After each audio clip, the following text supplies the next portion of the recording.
Back with Coach Mora, I'm Ava Inesta, and it is Week 5 college football. The Huskies will take on the Aggies out of Utah State this week, which I don't know if this brings back any memories, but Utah State was the first team that you faced as head coach of the Huskies. It didn't exactly end up in your favor, but now Utah State is coming to Connecticut, and they have a lot of new faces on their team as they brought in 60 new players. What are your overall thoughts going into this game, knowing that this team is in this need of getting things rolling? Well, it's good to see an opponent we've faced before because there's a little bit of familiarity.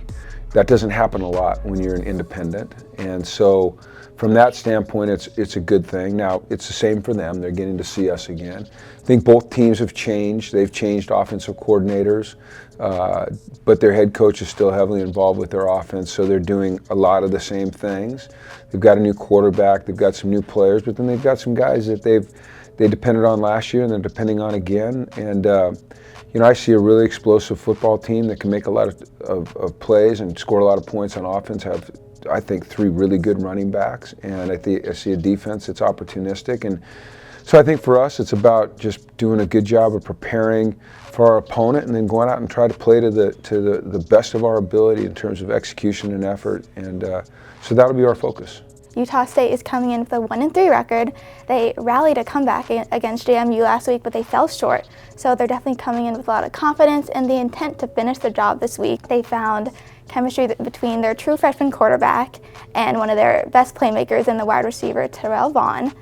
Your defense played with a lot of fire last week. So what is your approach defensively, knowing that Utah has some strong playmakers? They were very impressive versus JMU, and JMU is a very, very good defense. And the freshman quarterback, he cut it loose and he gained a lot of confidence. And he made some great throws down the field. He made some really good decisions. He did a nice job of staying alive. I was really, really impressed with him.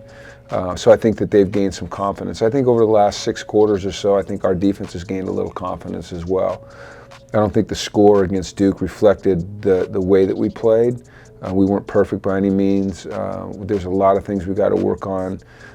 We've got to put our players in a better position to make plays, and then they've got to make those plays. But in terms of our confidence level, hard to believe after getting beat 41-7 that you could say it's risen a little bit, but it has. So, for us, this is just a test to see really where we are against a prolific offense that put up over 70 points a couple weeks ago. So we know what they're capable of, and we just have to play our best game.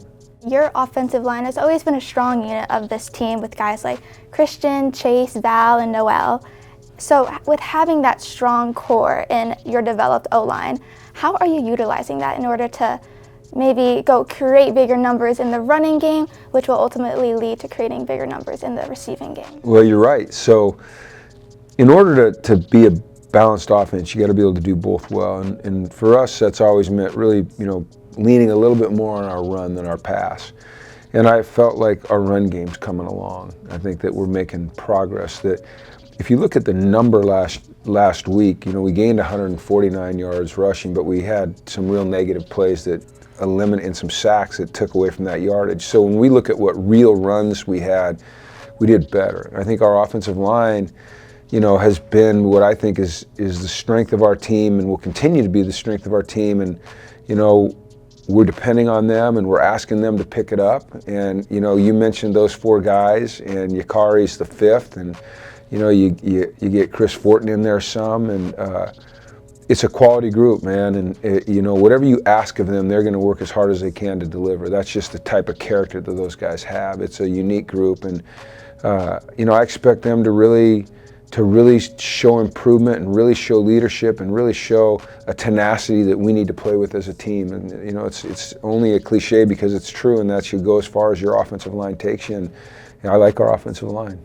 Yeah, this will be Taquan's 3rd start at quarterback. He said last week in the media that he's getting more comfortable with his receivers and he has full confidence in this team's ability to turn things around.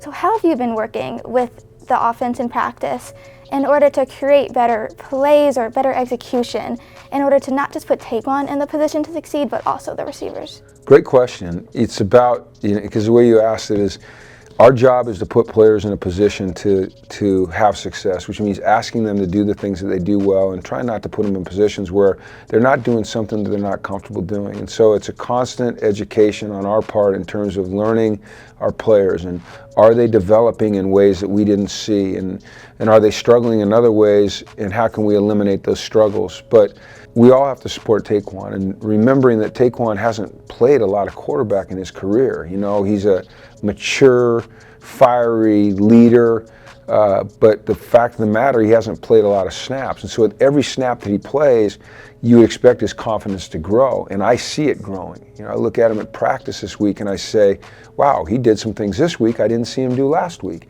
I think it's just, as he said, it's becoming more comfortable in that role, more comfortable with the receivers, and it's happening, and that's a great thing, and he should feel more confidence in the way he's playing. Last week you mentioned that this is all part of the building process, and although it's sometimes hard to find those positives, one of the biggest takeaways from last week was the effort that the team showed and the fight that they showed. There's a lot of passion on this team, and the sidelines definitely showed that. So how are you, the guys, taking this kind of renewed energy and putting it in, continuing the fight going into Utah State this week? You just have no choice. You know, you can lay down and die, or you can rise up and fight. And I mean, that's life, you know, and football is just a great lesson for life. And so it's a character builder, you know. It teaches you how to deal with adversity. It teaches you how to deal with success. Right now we're going through a patch of adversity, and this won't be the last adversity that we all have in our lives. And so it's being resilient, and it's remaining positive, but it's not just acting positive, it's doing things that are going to positively impact this team.